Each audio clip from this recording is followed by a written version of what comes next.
नमस्कार दोस्तों, स्वागत है आप सभी का वर्ल्ड अफेयर्स ट्यूटोरियल्स में। और मैं आ गया हूं आपके लिए लेके जीके के 40 महत्वपूर्ण प्रश्न जो आपके आरआरबी एनटीपीसी परीक्षा 2020 में आने की संभावना के साथ बने हुए हैं। ठीक है, तो पूरा वीडियो लास्ट तक देखिएगा क्योंकि यहां से आपके आरआरबी एनटीपीसी में लगभग 20 क्वेश्चन जो आने ही आने वाले हैं अगर आप पूरे टेस्ट को लगातार देखते जाते हैं तो। ठीक है, अगर आपको अच्छे तरीके से पेपर निकालना है तो देखिए पूरा टेस्ट लगातार लगाइएगा क्योंकि हम इसके साथ ही अब अपनी कंपाइलेशन सीरीज भी शुरू करने जा रहे हैं, तो आपको वहाँ पे भी काफ़ी हेल्प मिलने वाली है। ठीक है, जो भी डाउट्स होता है नीचे कमेंट करके पूछ लिया करिए। ठीक है, और अगर किसी और इम्पोर्टेंट लेक्चर आप चाहते हैं किसी और सब्जेक्ट के ऊपर तो वो भी आप मुझे कह सकते हैं, मैं उसके लिए भी आपके लिए वीडियोस ला दिया करूंगा। ठीक है, तो सभी कमेंट करिएगा, सभी अच्छे तरीके से वीडियो देखिए और जितना स्कोर आता है देखिए उसको जरूर लिख दिया करिए ताकि मुझे भी पता चलता रहे कि आपकी जो लेवल है वो कितना अच्छा चल रहा है, कितने अच्छे से आप इसकी स्टडी कर रहे हैं। ठीक है, तो देखिए अगर इतना अच्छे से करते रहेंगे ना तो एनटीपीसी आपका जो जहाँ पे आपके जनरल नॉलेज जीके जीएस जहाँ से ये वाला जो टॉपिक है ये पूरा डेफिनेटली कवर हो जाएगा। ठीक है, अच्छा खासा कवर हो जाएगा और कंप्यूटर भी पूरा हद तक कवर हो जाएगा। मतलब आपके 50 नंबर तो अच्छे तरीके से बन जाते हैं अगर आप पूरा वीडियो लास्ट तक देखते हैं। ठीक है, और लगातार इस वीडियो पर बने रहते हैं तो।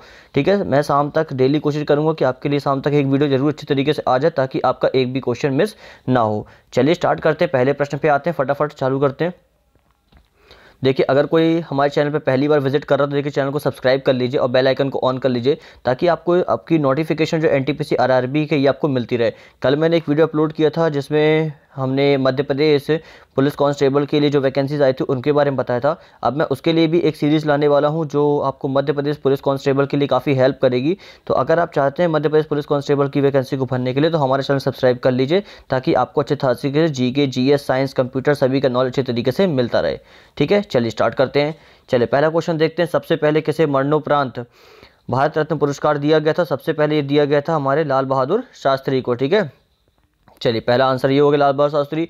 दूसरा, किस परत के बनने के कारण चांदी बजरंग हो जाती है? ये बजरंग नहीं है, ये बदरंग है। ठीक है, मतलब ये टाइपिंग मिस्टेक हो गई है कि किस परत के कारण, मतलब चांदी के ऊपर जब सल्फाइड की परत को चढ़ा दिया जाता है तो चांदी का कलर बदरंग हो जाता है। ठीक है, मतलब वो सिल्वर कलर की नहीं रह जाती। तो याद रखना सल्फाइड की परत। अगले प्रश्न पे चलते हैं। बीजक किस कवि की रचना है? तो बीजक कबीरदास जी की रचना है। ये भी याद रखना, बहुत इंपॉर्टेंट क्वेश्चन है, कई बार क्वेश्चन पूछा जा चुका है आरआरबी एनटीपीसी में। ठीक है, अगले प्रश्न पे चलते हैं। विश्व व्यापार संगठन WTO इसे पहले किस नाम से आता है?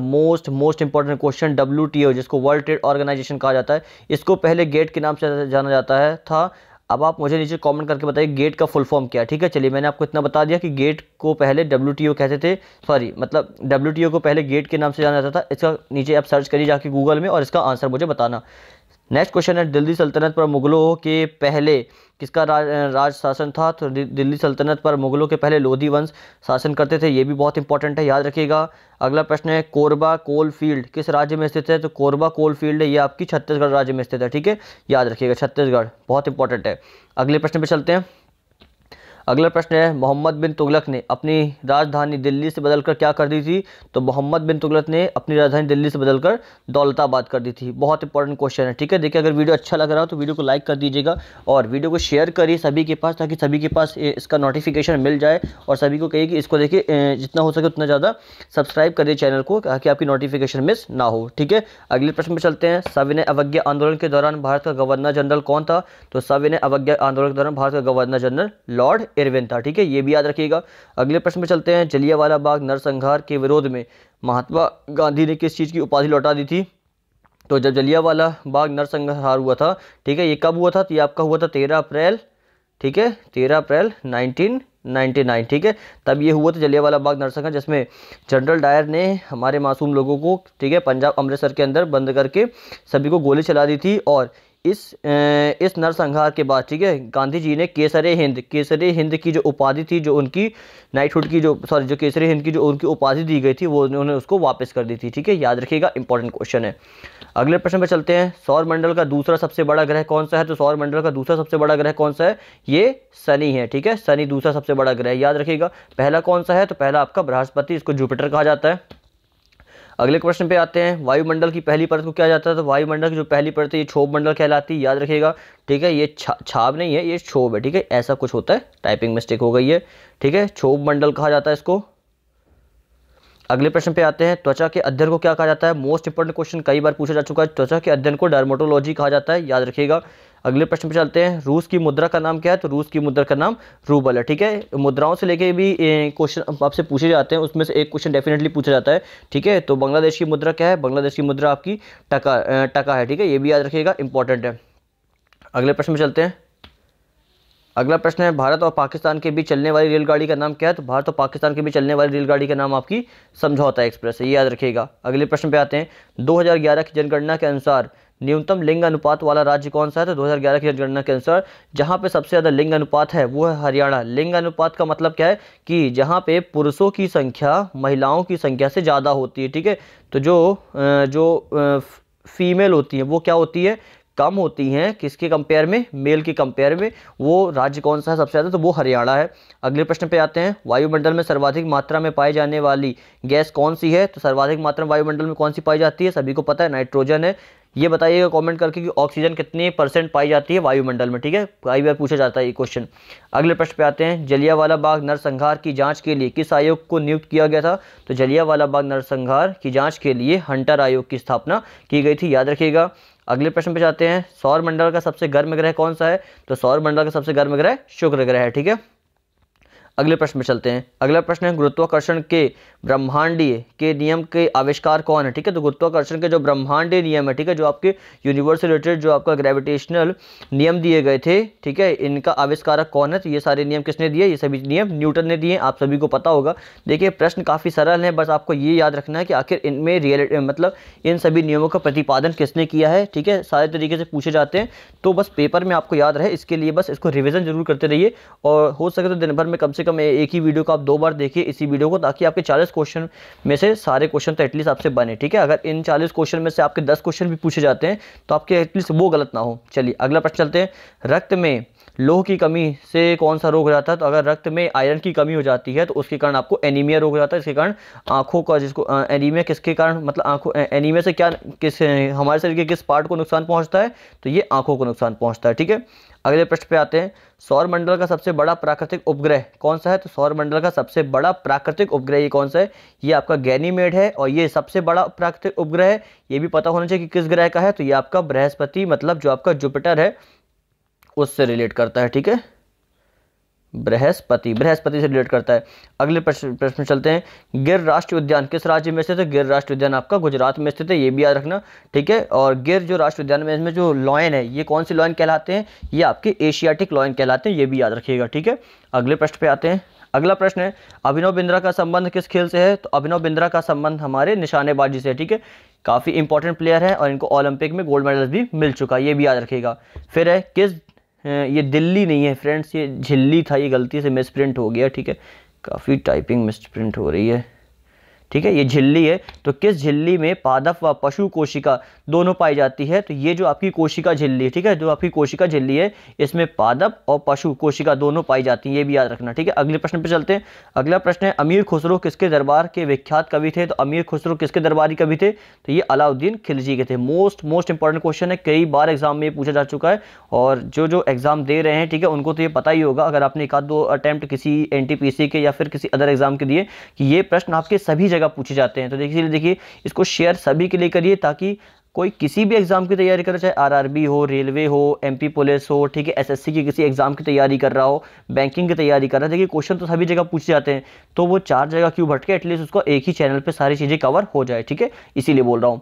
अगले प्रश्न पे आते हैं। लोहे का शुद्धतम रूप कौन सा है? तो लोहे का जो शुद्धतम रूप है ये आपका पिटवा लोहा है। पिटवे लोहे को लोहे का शुद्धतम रूप कहा जाता है। अगले प्रश्न पे चलते हैं। अगला प्रश्न है, भारत में जैन धर्म किसके शासनकाल में फैला? मोस्ट इंपॉर्टेंट क्वेश्चन फ्रेंड्स, कितने बार ये तो UPSC तक में क्वेश्चन पूछा जा चुका है कि जैन धर्म का प्रचार सबसे ज़्यादा किस शासनकाल में हुआ था? तो ये चंद्रगुप्त मौर्य के शासनकाल में हुआ था। इंपॉर्टेंट क्वेश्चन है। ठीक है, अगले प्रश्न पे आते हैं। वर्तमान भारत, तो ये वर्तमान भारत, ये जो पत्रिका थी, इसके रचयिता कौन है? तो वर्तमान भारत जो पत्रिका है, इसके रचयिता स्वामी विवेकानंद है। ठीक है, कई बार क्वेश्चन पूछा जा चुका है ये। ठीक है, अगले प्रश्न पे आते हैं। ईस्ट इंडिया कंपनी की स्थापना 1600 में किसके शासनकाल में हुई थी? ये गलत लिखा हुआ है। ठीक है, ये 1680 नहीं है, सभी को पता है 1600 है। ठीक है, तो 1600 में हुई थी, लेकिन देखिए सभी को ये तो पता कि ईस्ट इंडिया कंपनी की स्थापना 1600 में हुई थी। ठीक है, बट किसके शासनकाल में? उस समय कौन शासन कर रहा था? उस समय अकबर शासन कर रहा था। ठीक है, एक सेकेंड।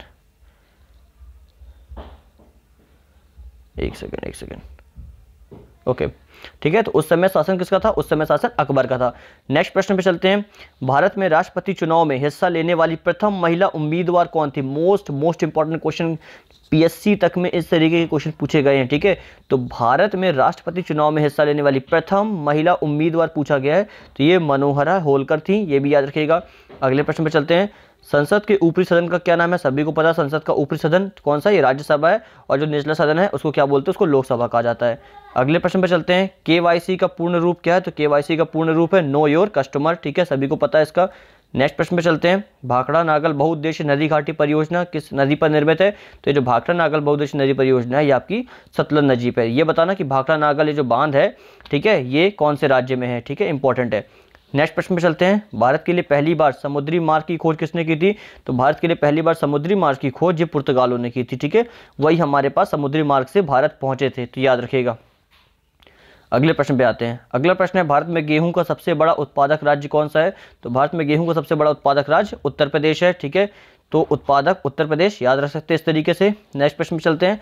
किस शहर को पूर्व का मैनचेस्टर कहा जाता है? तो पूर्व का मैनचेस्टर अहमदाबाद को कहा जाता है। कई बार अलग अलग एग्जाम में पूछा जा चुका है ये।